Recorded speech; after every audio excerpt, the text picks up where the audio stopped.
성경 말씀은 창세기 50장입니다. 창세기 50장 14절에서 23절 말씀까지를 저와 여러분이 교독하겠습니다.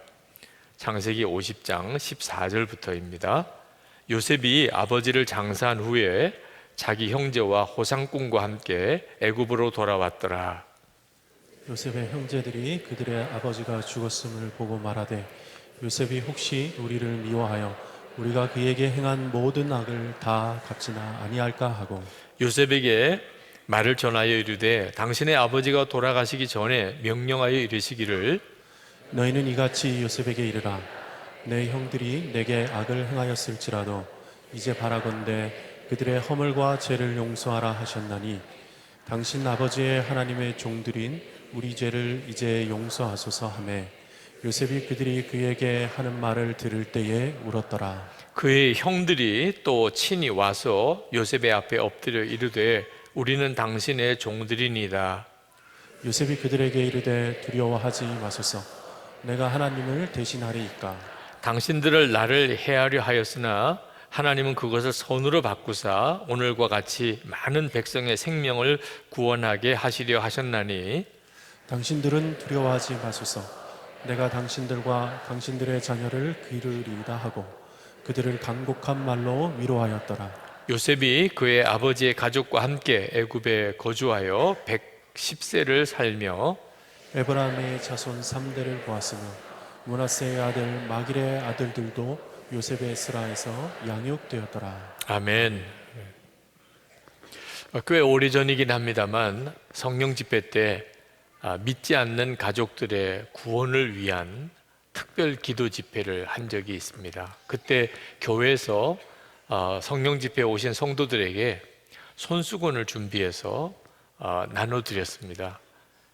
믿지 않는 가족의 영혼 구원을 위한 기도는 정말 눈물의 기도이겠기 때문에 믿지 않는 가족이 있는 우리 성도들을 우리가 함께 같은 마음으로 기도하자고 하는 뜻으로 손수건을 준비를 했었는데, 그때 제 기억으로는 손수건이 모자랐어요. 그래서 당황스럽기도 하고, 또 실제로 믿지 않는 가족을 위한 기도가 우리 가운데 얼마나 많은가, 그 애통한 눈물이 얼마나 큰가 하는 것에 대한 깊은 인식도 가지게 됐습니다. 분명히 주님은 성경에 약속하시기를 사도행전 16장 31절에 주 예수를 믿으라 그리하면 너와 내 집이 구원을 받으리라 하셨습니다. 여러분 중에 아직도 믿지 않는 가족이 있다면 이 말씀을 꼭 붙잡으시기 바랍니다. 믿음으로 기도하는 것과 그저 간절히 소원하는 것은 차원이 다릅니다. 믿지 않지만 반드시 구원받게 돼 있다, 그렇게 내가 확신을 가지면 믿지 않는 가족을 대하는 태도가 달라집니다. 그저 이 사람도 예수를 믿어야 될 텐데 그런 마음의 소원만 가지고 있을 때는 믿음의 반응이 안 나옵니다. 그러니까 믿음으로 기도하는 일은 대단히 중요합니다. 믿지 않는 가족들이 있을 때 그들도 반드시 구원을 받게 돼 있다 하는 사실을 여러분이 분명히 붙잡는 것이 중요합니다. 그럼에도 불구하고 여전히 가족 구원은 대단히 어려운 일인 것도 현실입니다. 오랫도록 전도를 했는데도, 그렇게 기도했는데도 결실이 없다고 하는 이야기를 많이 듣습니다. 그런데 믿지 않는 가족이 예수를 믿는 것보다 믿는 가족이 교회를 안 나오는 일이 요즘에는 더 많아지기 시작을 했습니다. 자녀들 나이가 들면서 교회를 떠나는 일이 많아졌고, 전에는 교회를 다니던 남편이, 아내가 이제는 교회를 안 나오는 일도 속출하고 있습니다. 분명히 예수를 믿으면 너와 내 집이 구원을 받을 것이라고 했는데 이게 도대체 어떻게 된 일인가, 그런 생각이 들만도 하죠. 그럴 때 여러분 꼭 기억해야 될 것이, 이 가족이 구원을 받는다, 가정이 구원을 받는다고 하는 말이 그저 교회를 나오게 됐다, 교회 안 나오던 가족이 이제는 주일이면 교회 와서 예배를 드리게 됐다는 것이 아니라는 것을 알 필요가 있습니다. 그냥 교회만 나오는 것을 통해서 우리 가족은 다 구원받았다, 이렇게 생각하니까 이 문제가 해결이 안 되는 겁니다. 여러분, 교회만 다닌다고 진짜 가족이 다 구원받은 것일까요? 오늘 읽은 이 야곱의 가족, 야곱의 가족은 야곱의 아내가 넷입니다. 그리고 자녀는 12입니다. 그러니 그 집안이 어떤 집안이었을까 하는 것 다 상상이 되지요. 야곱이 요셉이라는 아들, 특히 자기가 사랑했던 라헬이라고 하는 아내의 아들이기 때문에 큰아들이라 특별히 편애를 했습니다. 그래서 다른 형제들이 요셉을 얼마나 질투했는지 그 요셉을 죽이려고 했습니다. 결국 죽이지는 않고 애굽의 종으로 팔아버립니다. 그리고 아버지에게는 요셉의 옷에 짐승의 피를 묻혀서 짐승이 잡아먹은 것이라고 거짓으로 보고를 해서 정말 끔찍한 집안에 끔찍한 일이 벌어진 일이 요셉 가정, 야곱의 가정입니다. 하나님을 믿는 사람들입니다. 야곱도 그랬고 그 형제들도 다 하나님을 믿는 사람들. 하나님을 믿는다는 것, 그저 교회를 다닌다는 것, 그러니까 우리는 다 구원받았어, 그렇지 않다는 것을 알 수가 있는 거죠. 진짜 구원이 뭘까? 도대체 뭘 보고서 우리 가정이 구원받았구나 하는 것을 알 수 있을까?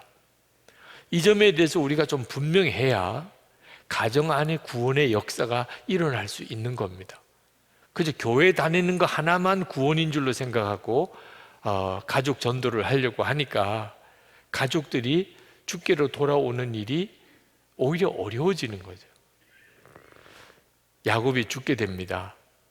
형들이 아버지 야곱의 장례를 치르고 걱정이 생기기 시작했습니다. 요셉이 아버지 야곱 때문에 우리를 해하지 않고 그냥 내버려 둔 것은 아닐까. 이제 아버지도 안 계시니까 아마 요셉이 우리를 복수하지 않을까, 이런 걱정이 생겼습니다. 자기들이 옛날에 저지른 죄가 있으니까. 그래서 요셉을 찾아옵니다. 그리고 다시 한번 자기들을 용서해 달라고 빌어요. 그때 요셉이 울었다고 말합니다, 성경에. 요셉의 마음이라고 어찌 편하기만 했겠습니까? 그 아픈 기억이 살려달라고 그렇게 애걸복걸 하는데도 형들이 자기를 구덩이에 빠져서 죽게 하려고 하고 또 애굽의 종으로 팔아버리고 그 어린 나이에 이방 나라 애굽의 종으로 끌려갔으니 짐승 취급을 당하면서 얼마나 어려움을 겪었으며 두려웠겠으며 외로웠겠으며 게다가 억울하게 옥살이까지 거치고 그랬던 기억이 아마 다 되살아나지 않았겠습니까? 그래서 울었다 그랬어요. 형들이 용서해 달라고 할 때. 근데 요셉이 형들에게 이렇게 말합니다. 19절 20절에 요셉이 그들에게 이르되 두려워하지 마소서, 내가 하나님을 대신하리까. 당신들은 나를 해하려 하였으나 하나님은 그것을 선으로 바꾸사 오늘과 같이 많은 백성의 생명을 구원하게 하시려 하셨나니. 그래서 형들을 진심으로 내가 용서했습니다. 하나님께서 우리를 구원하시려고 그런 일을 행하셨던 것입니다. 형들의 죄가 아닙니다.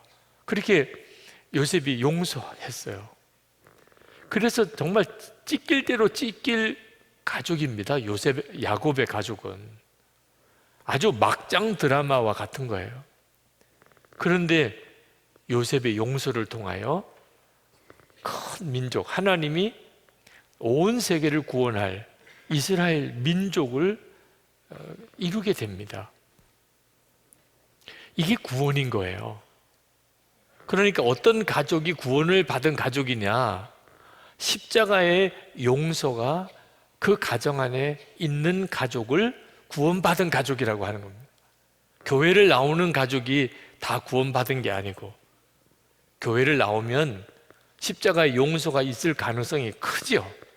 그런데 실제로 교회를 다니지만 십자가의 용서가 있지 않는 가족들이 있습니다. 용서는 해야 되니까 할 수 있는 게 아니에요. 가족들 사이도 그렇습니다. 용서하십시오. 그런다고 용서가 되는 게 아니잖아요. 그죠?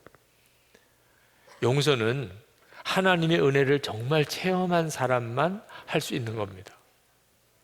하나님의 은혜와 그리고 가족들이 자기에게 준 상처를 비교해 보면 이건 비교가 안 되는 겁니다. 요셉이 형들을 용서할 수 있었던 것은 하나님의 은혜에 대한 체험이 있었기 때문입니다. 말할 수 없는 끔찍한 그런 어려움 중에 형들로부터 팔림을 받아서 종살이하고 감옥살이하고 그 기가 막힌 고통스러운 세월 중에 요셉이 너무나 놀라운 체험을 하게 됩니다. 하나님이 함께 하시고 위기 때마다 어려울 때마다 하나님이 도와주시고 주님이 지혜를 주시고 그래서 모든 일들이 극적으로 다 잘 되어 나가는 거예요. 그걸 매번 경험을 한 겁니다. 전적으로 은혜입니다. 요셉이 하나님에게 뭘 특별히 잘했기 때문에 그랬던 게 아니었어요. 그런데도 하나님은 요셉을 특별히 지켜주시고 함께 해주셨어요. 그것을 요셉이 너무나 많은 경험을 했습니다. 하나님의 은혜를 그렇게 경험하고 어째서 나 같은 자를 향하여 이렇게 하나님의 은혜를 주시나. 그리고 총리가 되고 난 다음에 깨달았습니다. 아, 하나님이 이 7년 대기근이 올 때 우리 가족들, 아버지의 집안 식구들 다 구원하라고 이렇게 하신 거구나. 그걸 깨달은 거예요. 그걸 깨닫고 나니까 하나님을 체험하고 하나님의 은혜가 얼마나 크신지를 알고 나니까 형들이 자기를 죽이려고까지 했던 것조차 아무것도 아닌 것처럼 느껴지고, 그리고 내가 어떻게 하나님을 대신하겠습니까? 하나님이 이렇게 하신 건데. 그래서 용서해 줄 수 있었던 거예요. 여러분, 성도의 가정도 야곱의 가정처럼 바다에서 폭풍을 만난 것처럼 요동치게 됩니다. 세상 사람들, 예수 믿는 성도들 이 점에 차이가 없어요. 예수 믿는 성도들의 가정도 풍랑이 얼마나 강하게 일어나는지 모릅니다.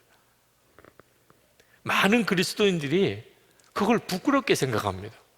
우리 집에 풍랑이 일어날 때 부부 사이에 문제가 생기고 부모님에게 문제가 생기고 자녀들에게 문제가 생기고 부부 싸움이 일어나고 이혼의 위기가 오고 뭐 이런 일이 벌어질 때 그걸 감추려고만 합니다. 알려지면 부끄럽고 사람들이 뭐라고 할까봐 조심스럽고. 근데 여러분, 그건 전혀 부끄러운 게 아닙니다. 이 가정은 우리가 사는 온 세상의 축소판입니다. 이 세상은 타락한 가정, 타락한 세상입니다. 그러니까 온갖 죄악이 또 재난이 세상에 계속 일어나고 있잖아요. 가정은 그 축소판입니다. 우리가 이 세상 사는 동안에 어쩔 수 없이 겪게 되는 겁니다. 예수를 믿고도 겪는 일입니다. 그건 부끄러운 일이 아닙니다.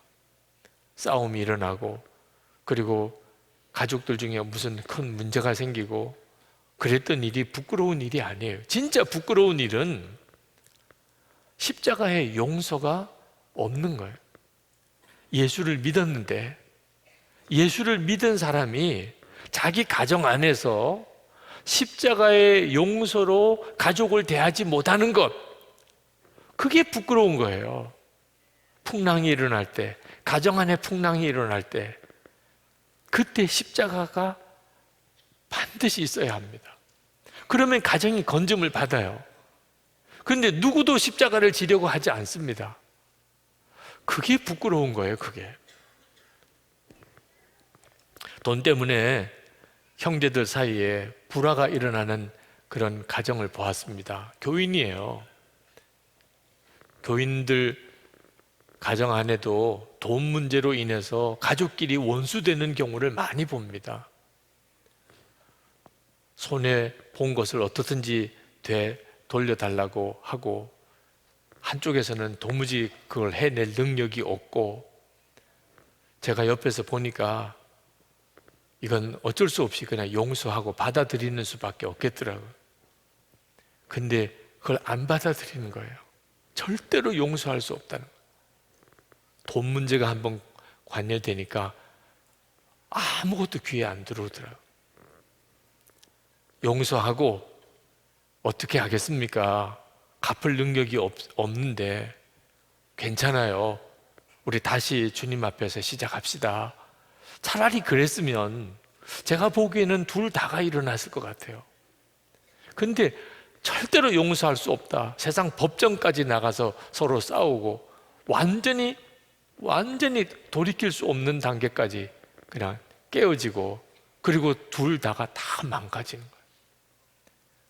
받아주었으면, 그리고 다시 기도하고 새로 시작하자고 했으면 일어날 수도 있었던 것 같아요. 옆에서 보니까 그래요. 십자가의 용서로 가족을 대하지 못하는 것이, 그게 사실 풍랑보다도 더 부끄러운 일입니다. 참 방탕하게 살았던 교인이, 남자분이 한 분 계신데, 근데 참 감사하게도 극적인 회개가 일어났어요. 그래서 아내에게 잘못했다고 용서해달라고 돌아왔습니다. 문제는 그 아내 집사님이 남편을 안 받아주는 거예요. 믿을 수가 없다는 거예요. 아니, 믿을 수가 있는지 없는지는 일단 용서해 보고 확인해야 되는 거 아니에요? 저에게 절대로 목사님 속지 말라는 거예요. 우리 남편한테 절대로 속지 말. 한두 번 그런 게 아니라는 거죠.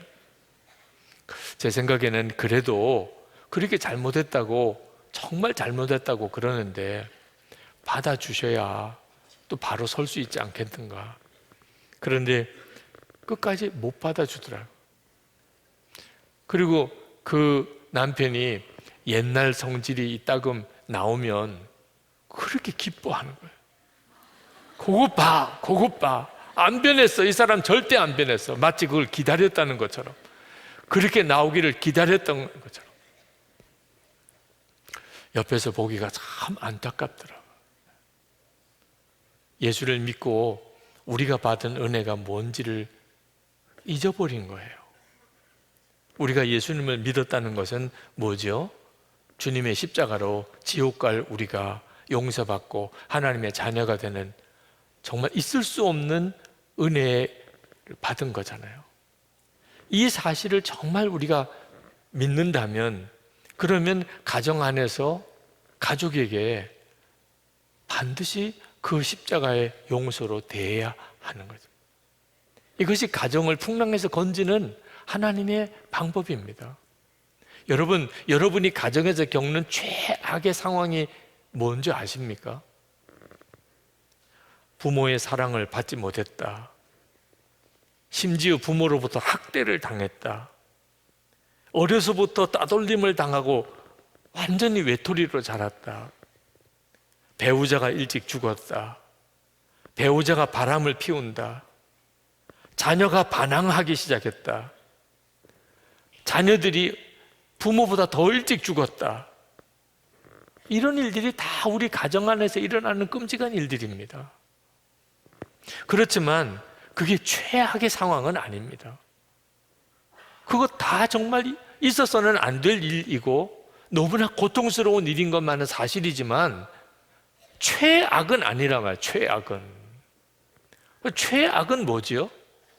우리가 가정생활 하면서 겪는 최악은 도대체 뭐지요? 하나님 앞에 갔을 때 너는 십자가의 은혜로 용서받고 구원받아 놓고 너는 가족에게조차도 그 십자가의 용서를 베풀지 못했느냐? 그런 말을 듣는 게 그게 최악이에요, 가정에서.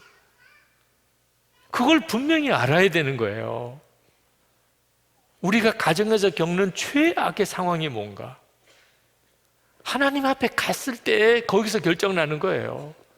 이 세상 사는 동안에 이런 일도 겪었고 저런 기가 막힌 일도 당했고 남이 안 겪는 고통을 내가 당했고 다 좋은데 맨 마지막 이제 하나님 앞에 갔을 때 그때 하나님께서 너는 십자가의 은혜로 그 말할 수 없는 용서와 하나님의 사랑을 받아놓고 가족에게조차도 너 그걸 행하지 못했냐?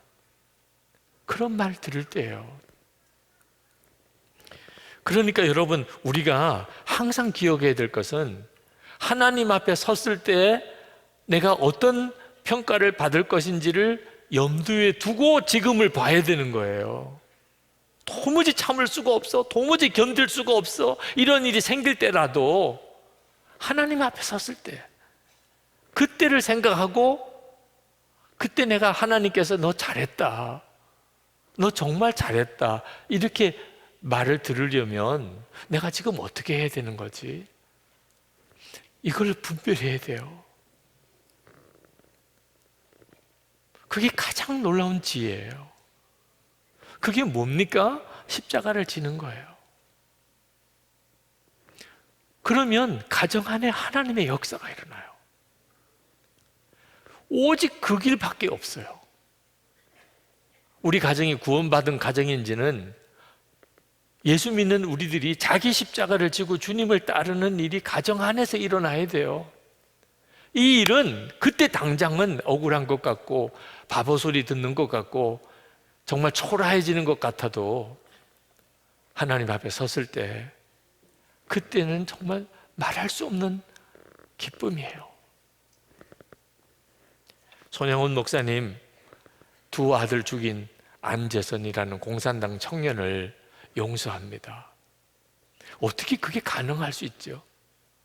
자기 아들 두 아들 죽인 그 공산당 청년이 사형당할 때 그걸 용서해야 되겠다는 생각이 어떻게 들 수 있을까요? 하나님 앞에 섰을 때 생각해 보면 두 아들 죽은 그 끔찍한 일을 당하고 그 두 아들 죽인 공산당 청년 정말 원수죠. 그리고 붙잡혀서 이제 또 세상이 바뀌어가지고 처형당할 상황이 됐으면 정말 잘된 거라고도 볼 수도 있잖아요. 그런데 하나님 앞에 갔을 때를 생각해 보면 너 그때 어떻게 했냐? 내가 하나님 지옥 갈 죄인이 예수님이 나 대신 십자가에 돌아가셔서 용서받고 구원받았는데 두 아들 죽인 그 죄인이라고 사형당하는 걸 그냥 보고만 있어. 그럴 수는 없잖아. 그래서 용서를 한 거잖아요. 오래전 교회 섬길 때 어느 여집사님 이야기입니다. 그 마음에 기쁨이 없으신 분이에요. 열심히 교회 봉사도 하고 나름대로 신앙생활 잘해보려고 애를 쓰긴 하는데도 항상 얼굴이 어두워요. 제 아내와 상담을 하는데 뭔가 깊은 영적인 원인이 있는 것 같다, 그런 생각이 들어서 그 아주 어릴 때 어떤 일이 있었는지를 돌아보게 해주시기를 기도했습니다. 하나님, 어릴 때를 보게 해주세요.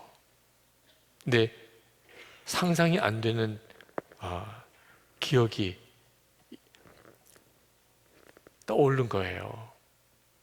그렇게 억누르고 잊어버리려고 하고 외면하려고 했던, 너무 고통스러우니까. 그게 친오빠에게 성폭행을 당한 일이에요. 어려서. 그리고 그 오빠 친구들한테도. 근데 더 심각한 문제는 그걸 엄마가 알았습니다. 근데 엄마가 그 피해를 당한 자기를 잘못했다는 거예요. 너 괜히 말하지 마. 오빠 장래 다 망치는 거야. 자기는 피해자인데 자기가 잘못했다는. 그리고 쉬쉬하고 그리고 오빠 편 들어주는 일. 그걸 정말 어떻게 견뎌낼 수 있었을까? 누구한테 말도 못하고 그리고 그걸 새겨낼 수도 없고 그랬던 그 잊어버리고 싶었던 과거의 끔찍했던 일들 속으로만 묻어둔 겁니다. 무슨 기쁨이 있겠어요? 그게 그 사람의 씻을 수 없는 상처, 잊어버릴 수 없는 고통이 마음의 중심에 있는데 그거 어떻게 웃는 얼굴로 교회 생활도 할 수 있겠어요? 해결되지 않은 상태에서 그 문제가 드러나고 그리고 주님의 십자가 앞에 섰습니다. 참 놀라운 역사가 일어났어요. 주님의 십자가 아래서 그 집사님 정결함을 경험을 했어요. 자기는 너무나 더러운 자라는 생각이 밑바탕에 깔려져 있었어요. 누구로부터 대접받을 수 없는 정말 더럽고 더러운 여자다. 그런데 주님의 십자가의 보혈로 정말 눈과 같이 씻어졌다는 놀라운 확신이 왔습니다. 주님은 나를 씻으셨다. 깨끗게 하셨다. 그리고 뿐만 아니고 오빠를, 부모를 용서한다고 고백할 수 있게 됐어요. 그리고 그 집사님의 얼굴이 달라졌어요. 용서가 가정 안에 세워지는 일은, 그 용서의 십자가가 서는 일은 우리 자신의 구원이기도 하고 가정 전체의 구원이기도 합니다. 우리가 가족이 구원을 받아야 된다. 우리 믿지 않는 식구들 다 예수 믿게 되었으면 좋겠다. 그 뭘 의미하는지를 알아야 하는 겁니다. 우리 가정에는 용서의 십자가가 분명히 서는 가정이 되어야 된다. 그런 뜻인 거예요. 교회는 나오는데 용서는 없어요. 가족들 사이에 진정한 용서가 없어요. 그건 아직도 예수를 믿는 게 아닌 거죠. 그러나 십자가의 복음은 단순히 용서만 아닙니다. 우리 가정에 십자가가 세워졌다는 것은 용서만 아니고 한 몸이 되는 하나님의 능력이 십자가의 능력입니다. 그러니까 우리 가정에 십자가가 서 있다는 말은 우리가 무슨 일이 있어도 한 몸이라는 거예요. 요셉은 형들의 죄를 용서했을 뿐만 아니고 그들과 함께 살았고 그 온 가족을 책임졌습니다. 21절에 보면 당신들은 두려워하지 마소서, 내가 당신들과 당신들의 자녀를 기르리다 하고 그들을 간곡한 말로 위로하였더라. 요셉이 형들에게 용서했어요.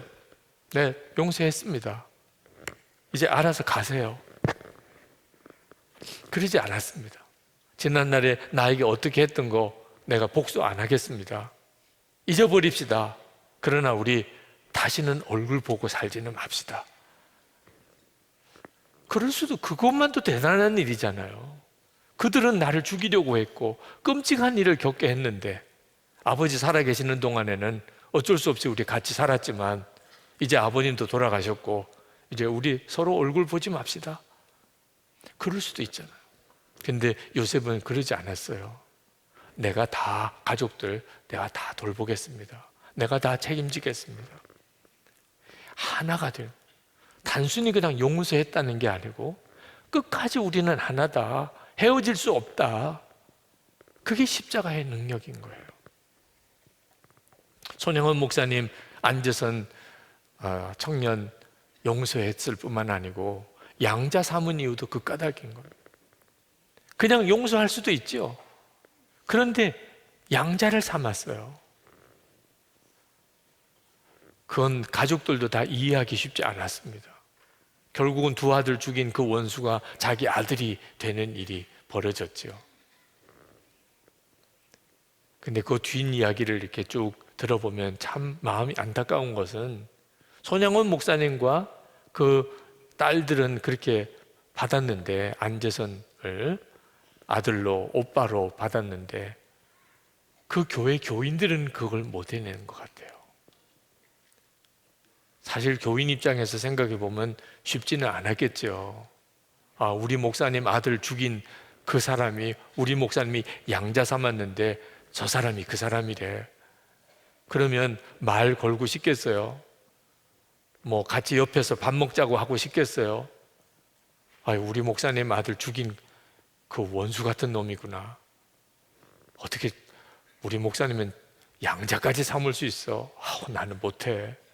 얼굴 보고 싶진 않아. 교인들로부터 따돌림 당하고 그리고 아주 손가락질 당하고 그랬던 고통의 기록들이 있습니다. 우리가 좀처럼 용서까지는 한다 하더라도 한 몸 되어지는 일은 도무지 감당을 못하겠다는 게 우리 자신이에요. 우리가 가정 안에서 하나님께서 허락하신 것이 무엇인지를 잘 알아야 됩니다. 여러분, 십자가의 복음의 능력은 단순히 하나님이 우리를 용서하신 게 아니고 우리와 한 몸이 되신 거예요. 이 두 가지는 비슷하면서도 똑같은 게 아닙니다. 하나님은 우리를 용서하셨을 뿐만 아니고 우리와 한 몸이 되셨어요. 그 증거로 세례식을 주셨고 성찬식을 주셨어요. 예수님은 우리와 한 몸이 되셔서 우리 안에 오셨어요. 그저 내가 너희를 용서한다가 아닙니다. 우리 안에 오셔서 우리와 한 몸이 되신 거예요. 그래서 우리가 교회가 이루어진 거예요. 교회의 십자가가 중심이죠. 그 십자가의 역사는 용서의 역사고 동시에 하나 되는 역사예요. 우리가 서로 얼마나 다른가요? 여러분, 교우들끼리 서로 알고 들어가 보면 사실 상종하기 싫은 사람들도 있잖아요. 말 섞기 싫은 사람들도 있잖아요. 왜 내가 저 사람들하고 같이 속회를 해? 왜 내가 저런 사람들하고 같이 선교회를 해? 그러고 싶은 교인들도 있잖아요. 그런데 예수님 그 십자가의 능력으로 우리는 한 몸인 거예요. 초대교회 때 유대인과 이방인이 하나가 되고 주인과 종이 하나가 되는 역사가 일어난 게 초대교회 교회고, 그게 십자가의 능력이라니까요. 그런데 이 놀라운 복음의 능력이 그대로 가정 안에 하나님이 이루어지게 하셨어요. 결혼이라는 걸 통해서. 여러분, 하나님이 결혼을 왜 하게 하셨을까요? 애 낳고 가문을 번성시키라고 하나님이 결혼하게 하셨을까요? 그 일은 결혼의 하나님의 계획 중에 하나이긴 분명해요. 그렇지만 결혼의 진짜 하나님의 뜻은 사도 바울이 분명히 이야기했어요. 결혼의 비밀은 한 몸 되어지는 비밀이에요.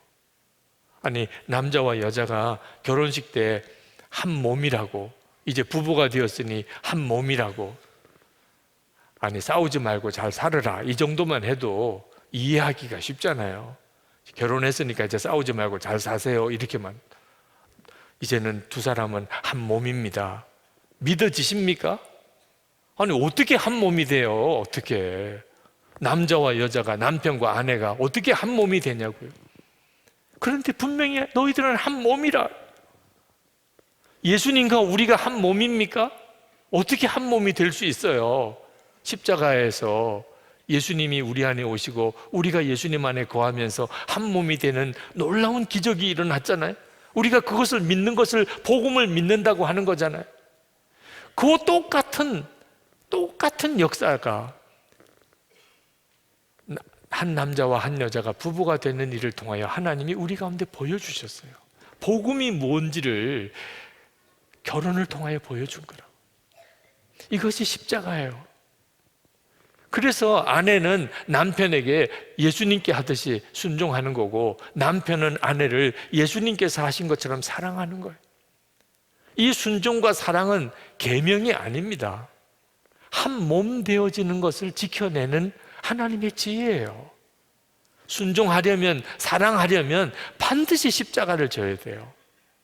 아내가 져야 될 십자가가 순종이고 남편이 져야 될 십자가가 사랑이에요.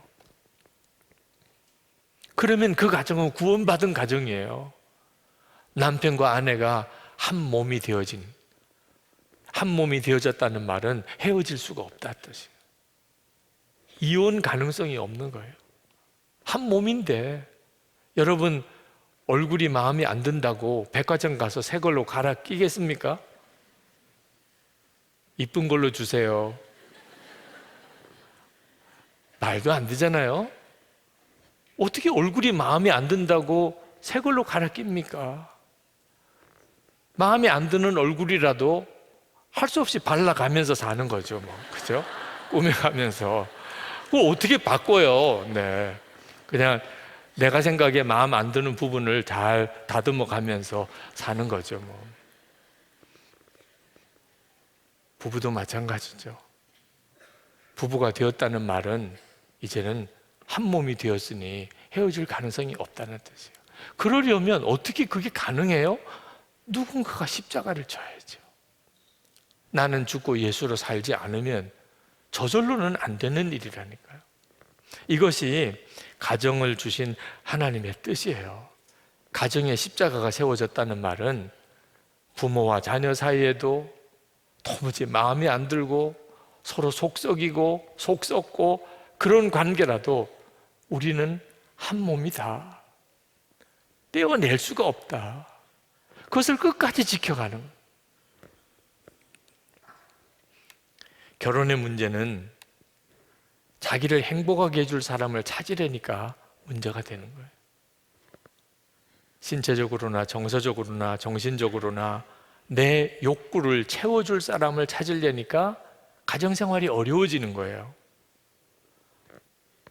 젊은이들은 결혼할 때 먼저 지금 현재 얼마나 매력적인가, 얼마나 재미있는 사람인가, 얼마나 직장에서 성취를 했나, 이런 조건을 보고 적합한 배우자인지 아닌지를 생각하려고 하는 거예요.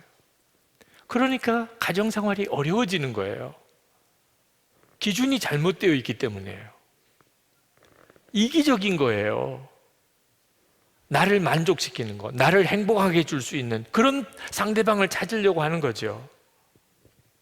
어떤 유명인이 결혼 발표를 이렇게 하는데 자기가 결혼할 여자에 대해서 이렇게 표현을 했어요. 그녀를 만나고서 모든 일이 너무 잘 되었습니다. 그래서 그녀와 결혼하기로 결심했습니다. 그 말을 듣는데 가슴이 철렁하더라고요. 그 여자를 만나고 모든 일이 잘 됐대. 그래서 그녀와 결혼하기로 했대는. 그럼 앞으로 잘 안 될 때는 헤어져야죠 뭐. 만나서 잘 되니까 결혼했는데 만나서 일이 좀 잘 안 풀려요. 그러면 이 여자 때문이구나, 헤어지는.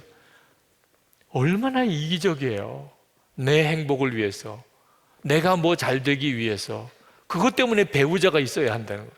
그런 배우자를 찾는 거예요. 결혼 서약을 할 때 신랑 신부가 자기들끼리 결혼 서약서를 만들려고 하는 커플도 있습니다. 우리가 할게요. 그래서 남편은 남편의 서약을 하고 아내는 아내의 서약을 하고, 그 나름대로 괜찮은 시도기도 한 것 같아요. 이렇게 자기들이 써온 서약서를 읽어주고 할 때 감동도 되더라고요. 근데 여러분, 결혼 서약은 결혼하는 커플이 그때 자기들이 느끼는 감정, 그들의 고백, 이런 것을 표현하는 게 아니에요. 결혼 서약은. 결혼 서약은 실제로는 이제 앞으로 결혼하면서 살아가야 되는 동안에 일어나는 수많은 어려운 일들 앞에서 어떻게 할 건가를 약속하는 거예요.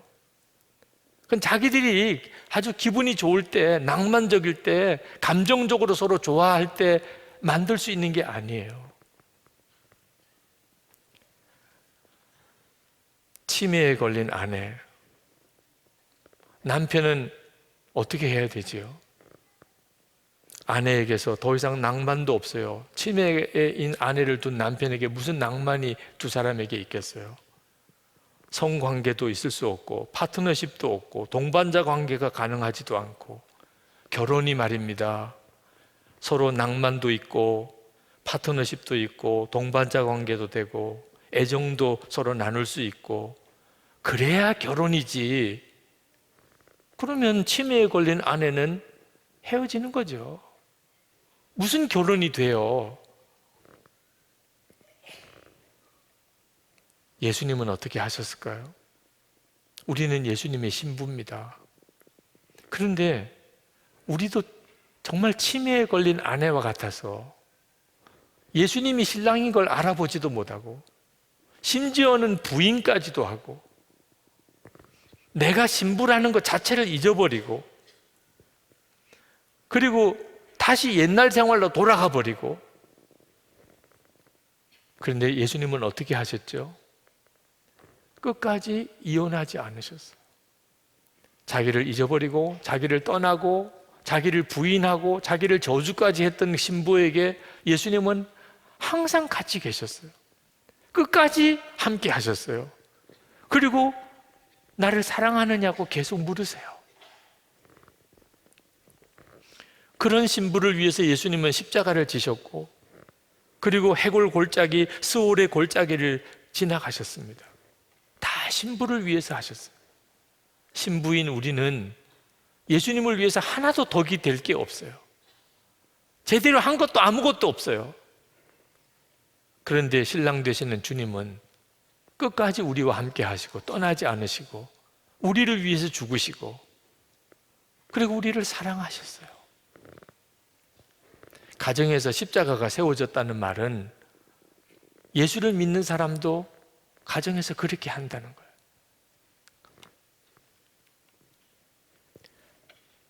결혼할 때는 잘 이해를 못 합니다. 이제 신혼여행이 지나고 나면 그러면 어느 순간에 남편이나 아내나 살이 찌기 시작합니다. 흰머리가 생기기 시작.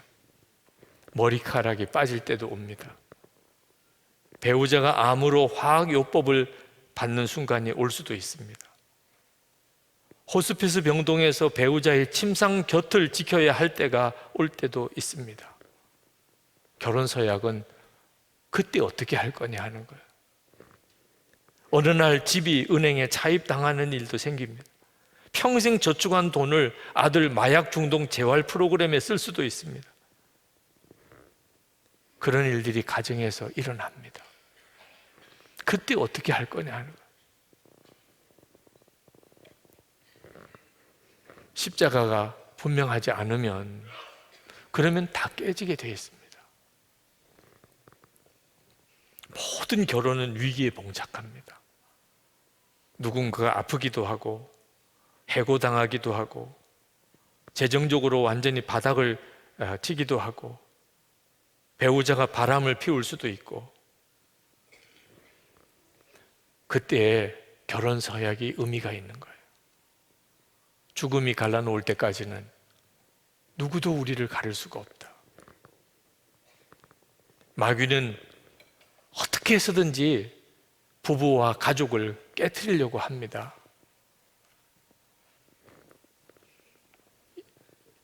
가족이 깨어진다는 것은 온 세계가 깨어지는 것과 같으니까요.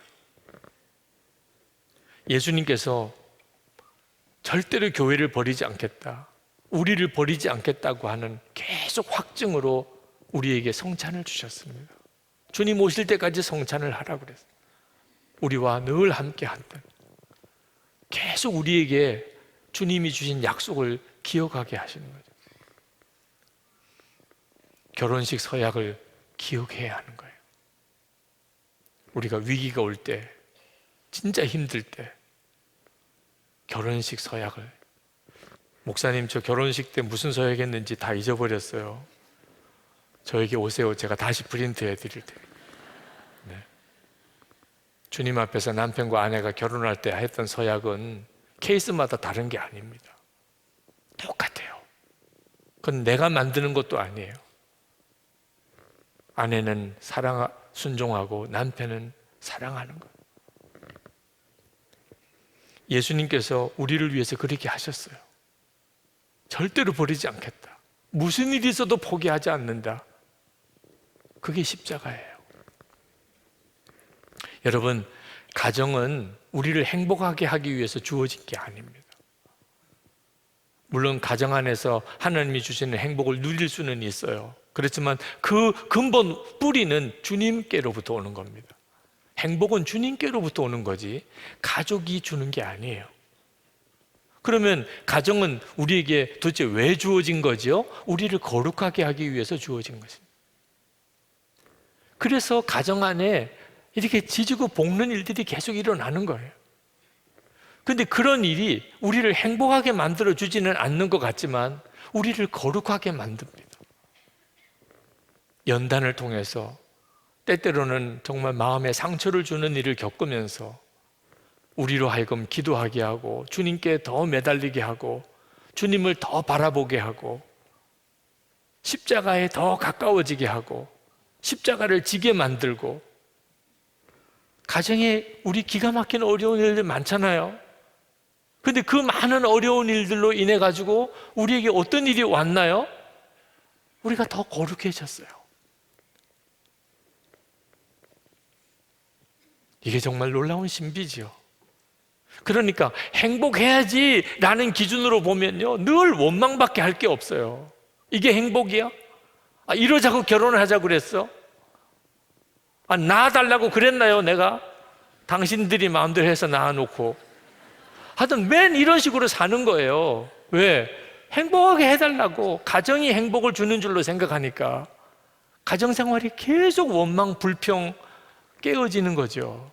그런데 하나님이 가정을 주신 이유가 나를 거룩하게 하기 위함이라. 그걸 깨닫고 보면, 그러면 나를 속썩이는 사람이 너무 감사한 거예요. 왜? 그래서 내가 더 거룩함으로 나아갔으니까. 그 속썩이는 사람 때문에 기도 자리로 더 나아갔으니까. 그 기가 막힌 어려움 때문에 내가 십자가를 붙잡게 됐으니까. 내가 이 세상에 소망을 두지 않고 하나님께 소망을 두고 살게 됐으니까. 그러니까 생각해 보면 너무 감사한 거예요. 가정에 어려운 일이, 가정에 힘든 일이 너무 감사한 거예요. 그리고 그 다음에 하나님이 비로소 가정 안에서 누리는 행복을 경험하게도 하실 수 있는 거예요. 내가 십자가를 지면 십자가가 나를 져줘요. 내가 십자가를 지지 않겠다고 하면, 그러면 정말 우리 가정은 마귀 놀이터가 돼버리고 마는 거예요. 어느 집사님이 중학교 다닐 때 어머니가 돌아가셨어요. 여집사님. 새어머니가 오셨습니다. 얼마나 쉽지 않았겠습니까? 중학생이에요. 어머니하고의 갈등이 학교 다닐 때 심했어요. 사춘기 시절이니 더 심했겠죠. 근데 그 집사님이 대학 들어가서 그가 예수님을 인격적으로 만났습니다. 십자가의 은혜를 경험했어요. 그리고 날마다 교회 가서 기도했습니다. 그리고는 기도원에 올라갔습니다. 기도원에 올라가서 새어머니를 어머니라고 받자. 비로소 그 마음이 생겼어요. 새어머니라고 생각하니까 자꾸 힘든 거예요. 엄마하고 친딸하고의 사이도 쉽지 않을 수 있잖아요. 그래도 그 지나고 나면 또 엄마하고 달려가잖아요. 엄마도 뭐 때때로는 욕할 수도 있고, 엄마도 뭐 어떤 때는 때리기도 하고, 그래도 친엄마한테는, 그죠? 그걸 얼마든지 극복할 수 있잖아요. 엄마라고 받았어요. 새엄마가 아니고 우리 엄마다. 그리고 기도원에서 내려와서 어머니에게 찾아가서 잘못했다고 용서를 구했습니다. 제가 잘못했어요. 그때 그 새어머니가, 그래, 나도 잘못한 게 많다.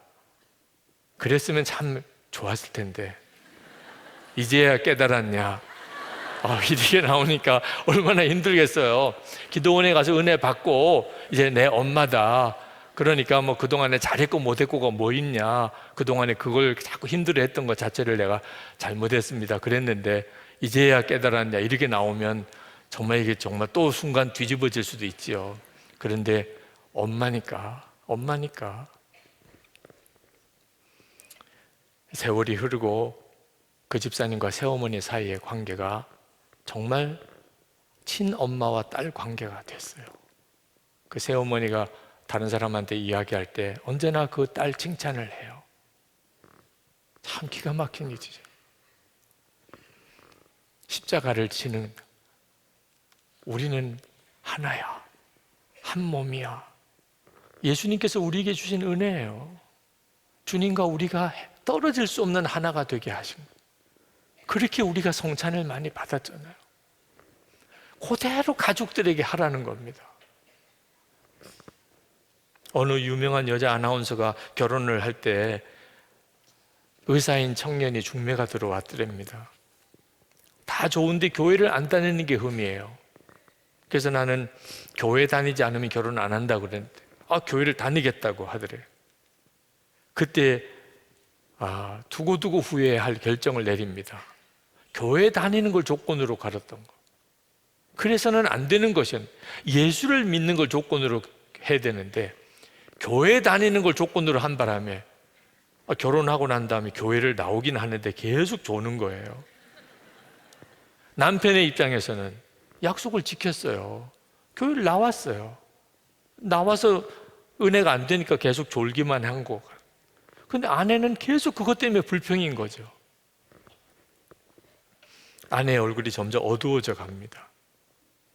교회만 가기만 하면 가정에 평화가 올 줄 알았는데 아내가 왜 이럴까? 남편은 남편대로 쉽지 않았습니다.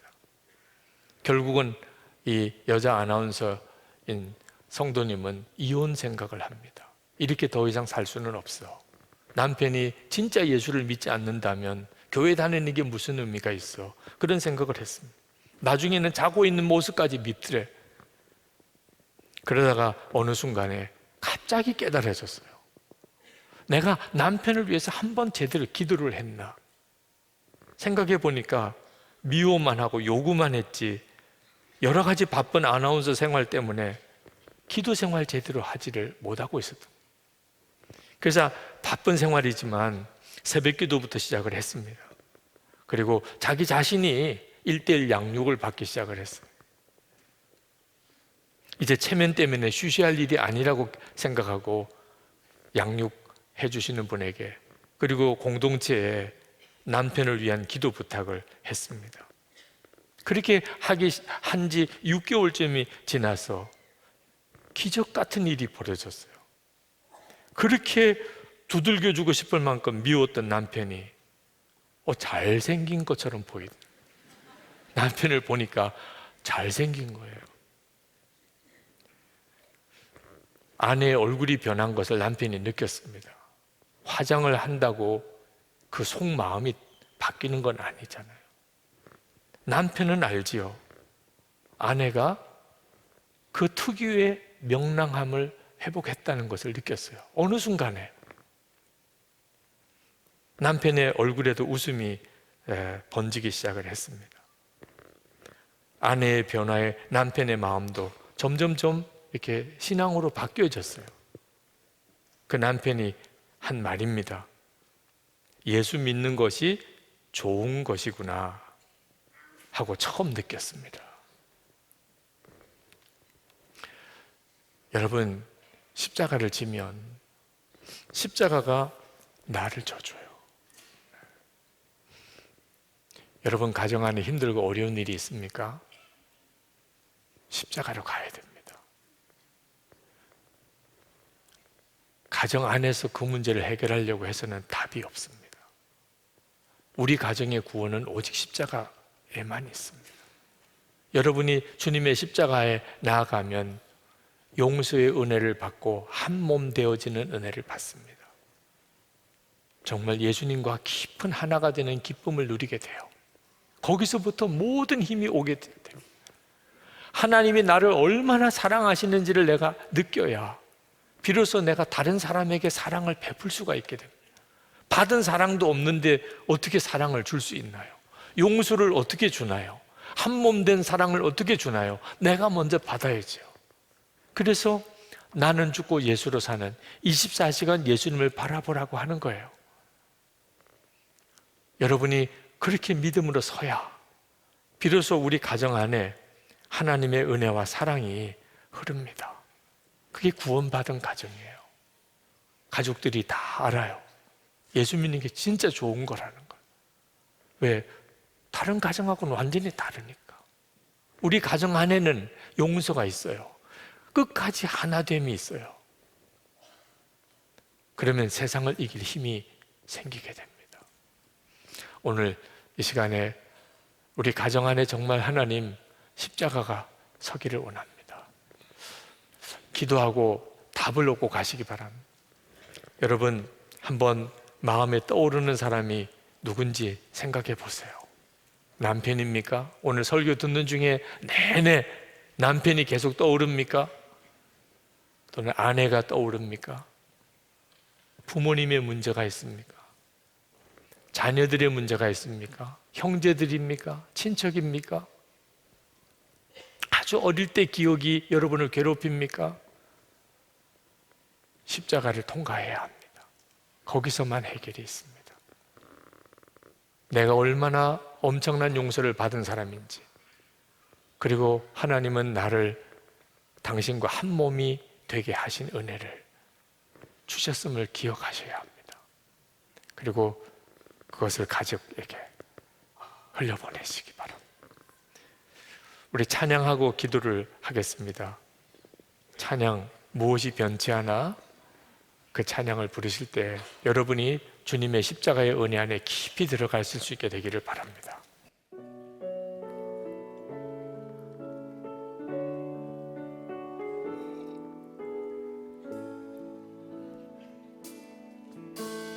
무엇이 변치 않아 소망이 되며 무엇이 변 같아 내 삶을 품으리 그 누가 날 만족해 내 영이 쉬며 그 누굴 기다려 내 영이 기쁘리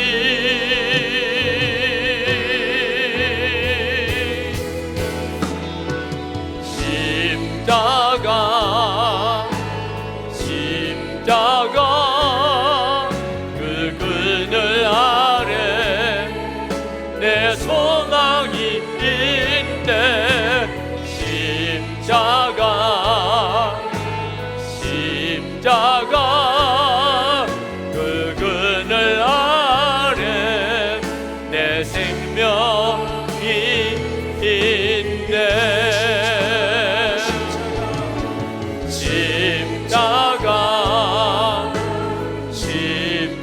십자가 그 그늘 아래 내 소망이 있네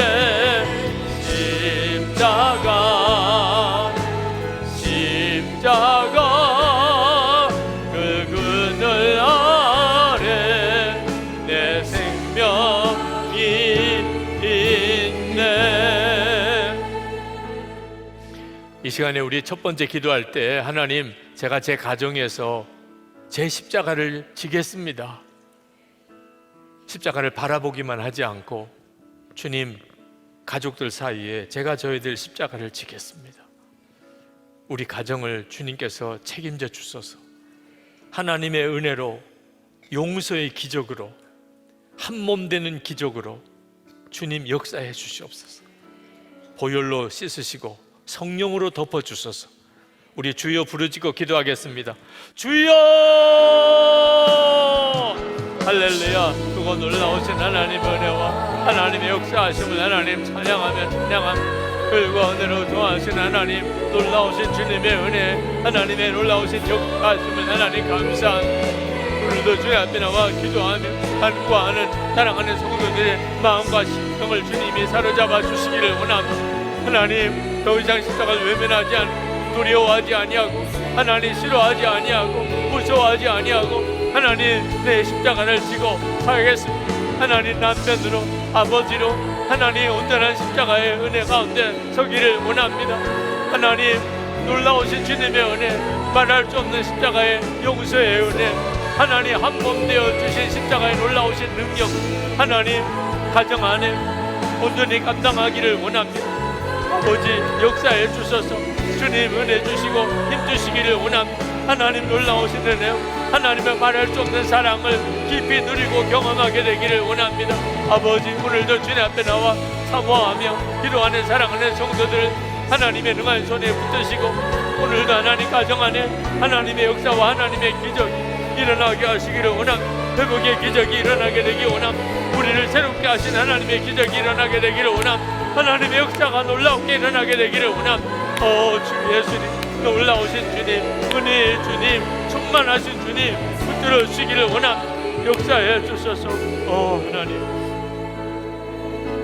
아버지 하나님, 우리가 어떤 어렵고 힘든 일이 있을지라도 하나님 앞에 섰을 때를 생각하며 판단하게 해주소서.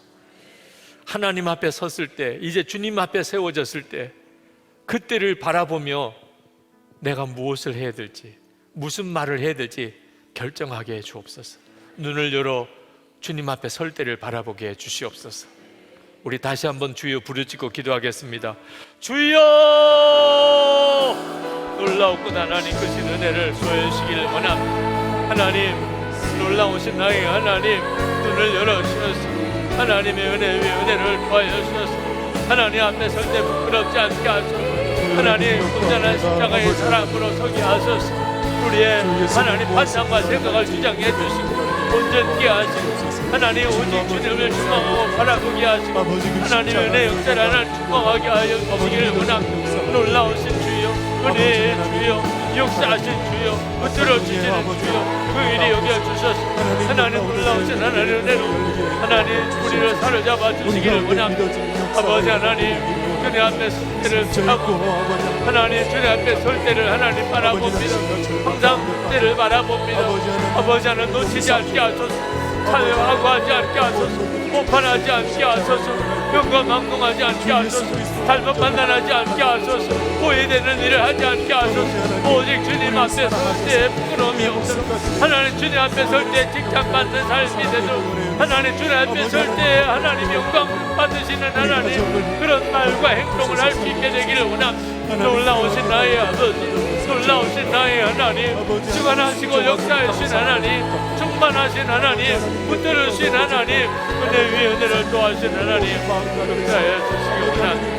하나님의 은혜 놀라우신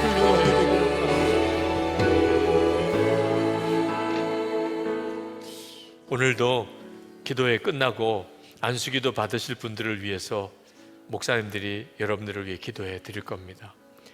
안수기도 받기를 원하시는 분들은 통성기도 하시고 강단 아래로 내려오셔서 기도 받으시기 바랍니다. 강단 위로 올라오셔서 기도하실 분들, 정말 내 가정에 주님의 십자가가 세워지기를, 여러분의 가정 안에 진정한 구원이 일어나기를 갈망하시는 분들, 강단에 올라오셔서 기도하시기 바랍니다. 주께서 여러분들을 주의 보혈로 십자가로 온전히 사로잡으실 줄 믿습니다. 우리 마지막으로 하나님께 기도할 것은 우리가 가정에서 행복을 구하지 않고 거룩하게 되기를 구하는 기도를 드리겠습니다. 행복은 주님께 맡기십시오. 행복은 주님이 주시는 겁니다. 그저 우리는 나를 거룩하게 하시려고 하나님이 가정을 주셨다는 것을 믿기만 하면 됩니다. 우리의 가정에서 겪는 많은 일들이 나를 주님께로 더 가까이 나가게 만들고 온전한 십자가의 사람이 되게 했다면 그러면 감사할 일입니다. 주님, 제가 이제부터 그렇게 살겠습니다. 행복은 주님이 주시는 것을 믿고 나는 가정에서 거룩하기를 힘쓰겠습니다. 십자가를 붙잡습니다. 주님 안에 거하기를 원합니다. 우리 주여 3번 부르짖고 기도하겠습니다. 주여!